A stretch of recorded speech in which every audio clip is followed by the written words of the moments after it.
Good morning, good morning, good morning. Happy Friday to you. Welcome back to In the Trenches with Dr. Tammy. Now, listen, I need to make sure that I say this because I missed it on my last episode. I needed to thank Kawanda Greer. She was the designer of the decor for the brunch. So please, please, please forgive me. Charge it to my head, not my heart. It was amazing. I will drop some photos so that you can see everything that everyone did on that beautiful day. So thank you again. Thank you again for making that day so successful. The second annual Women Empowerment Brunch, hosted by yours truly at In the Trenches with Dr. Tammy. Now, you all know that I tell you often that I will get up and I will have one thing on my mind to share with you, but then I am moved and led by the Most High to share something else with you. So on this day, I am going to pivot. I am wearing, I don't know if you can read it, but my shirt says, I love someone with autism. And I know you're wondering, why is she even sharing that message with us today? Well, I'm sharing it with you for this reason. One, it's true. And two, it's my oldest daughter, Sierra. You all have heard this before. She has autism, and she is often so either ready to get going in the mornings or so not so ready to get going in the mornings. So this morning, she wasn't so ready to get ready to go. She was not so ready. But that's okay because what do? We pivot. I turn on that music. She loves music. And her mood, quickly changed. And as I'm dancing with her this morning, I am compelled to share with you that it is important for us to take the time to pivot or to choose to change our moods. No matter what is happening around us, we have to make that choice. You see, interacting with her daily reminds me of how blessed we all are. You all know that I've shared with you before that she is moderately to severely impaired. And in her 30s, she is not able to read or write. However, she is a dancing queen. There is not a song that she hears one time and doesn't remember it the next time that she hears it. I'm sharing this with you because we often take for granted the very blessings that God has given to us. While she may not be able to do many of the things that you and I do perfectly on a daily basis, she is an absolute blessing to me and my family, those of us who are around her.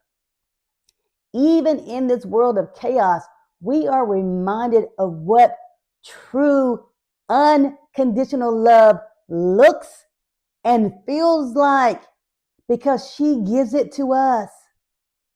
She lets us know every day how she feels. And so many of us in this world right now, we are not doing that. We're only concerned about ourselves. We're not reaching out to others. We're not checking in. We're taking for granted that everyone is doing okay, when the truth of the matter is life is lifing. And so many of us are not okay. Jobs are being lost. People are furloughed.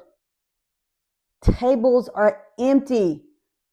Foods in the refrigerator decreasing. Some refrigerators are empty. Stoves are cold and not warm or heated because there's no food to place on them. Yet in the middle of all of this, I can look at that girl smile and just be humbled, be reminded of the beauty that still does exist in this world. It allows me to remember that I can pray for others, even if I don't have the actual resources to give to them. It reminds me to check on them. A quick text, a quick phone call, a quick message to someone can make their entire day. Right now, people are struggling. Check in on them. Let them know that you are here. Show a kindness. Show a kindness to someone who may need it. You might be the only kindness that person receives today. Do that. You see, we must stop taking for granted the things that we've been blessed with. And I don't mean material things. I'm talking about the way your grandmother used to pray and thank God for waking her up in her right mind. For the fact that all of her limbs, and that's what she would say, were still functioning. That is a blessing in and of itself. And when I look at my beautiful girl, I'm reminded to never take anything for granted. When she gets off that bus in the afternoons from the center, she makes an announcement. Mommy, I'm home.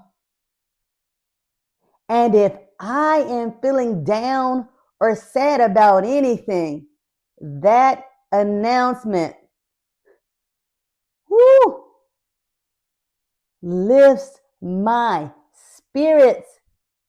Because not only does she announce it, but when she enters that room, her smile is contagious. It is beautiful. And then I ask her, how was your day? And as simplistically as she possibly can, she says, it was good. Now, for those of us who don't understand what I'm saying to you, let me try it for you this way. You have capabilities that she does not, yet she still finds beauty in this world. The same beauty that we all see, but so many of us are taking it for granted. This is your moment to pivot, to change the way you look at the world, despite what is happening around you. Find the good. Find the silver lining. Find it. It exists even in the darkest of times. Now, some of you may be saying, Dr. Tammy, you are not unemployed right now. Dr. Tammy, there might be food on your table right now. Your bills might be paid right now. My response to you is this. Right now, it is. But I need you to hear me very clearly when I say this to you. There have been many times in my lifetime in which the bills were not paid, in which I actually have looked at my children and said, I am not sure where we are going to get this money for the food. Wasn't sure how the bills were going to be paid because I had more bills than I had money. And as a mother, that is a very difficult place to be in. Here I am looking at myself. You're educated. You have a job, yet you are still struggling. Many of us have been there. There have been times where I didn't have a job. I didn't choose that. But I still had to figure out how to make a way. So yes, I understand where many of you are right now. It's tough. It's tough. It is tough. Did I cry some days? Absolutely. Because when those faces were looking at me, smiling, waiting on a hot meal, I couldn't let them down. I had to figure out a way to put that food on the table. They never knew back then. They never knew back then that the money was very slim, that the bank account looked bleak. They never knew. There has even been times since they've been young adults that they never knew, yet they could come to my house and still pick some things off the shelf because they think it's a grocery store over here. I never said mom doesn't have it. Now, was I wrong for that? Maybe. Maybe I should have let them know that, hey, we're struggling a little bit. Let's pull back on some things. But that's a burden I didn't want them to carry. That was my place. So what did I do? I had to pivot. I do understand that right now, making the choice to pivot or actually taking the opportunity to pivot is more difficult because more and more people are right now looking for employment. More and more people are looking for assistance. I understand that. I understand that very clearly. But I am asking those of you who do not need to pivot financially or prayerfully, reach out and give resources to those who you know need it. And for those of you who are in need, try to pivot. Even though it looks tough, even though times look bleak, try to find an opportunity, an avenue for additional funds. Look to all of your resources. I will tell you that they're out there. They may be few and far between, but they are there. They are there. Make some phone calls. This is something that you may or may not know that you can do. Make those phone calls. This can be a part of your pivot. Call your bill collectors. And I say that because they're looking for some money from you right now, and you may or may not have it. Call them. Explain your situation. They will take arrangements, most of them. There are only a few out here who are just, in my opinion, cruel and uncaring. But there's something waiting for them. I won't speak on that, but there is something waiting for them. But for you, in your pivot, make those calls. Call your mortgage company, your car financing company.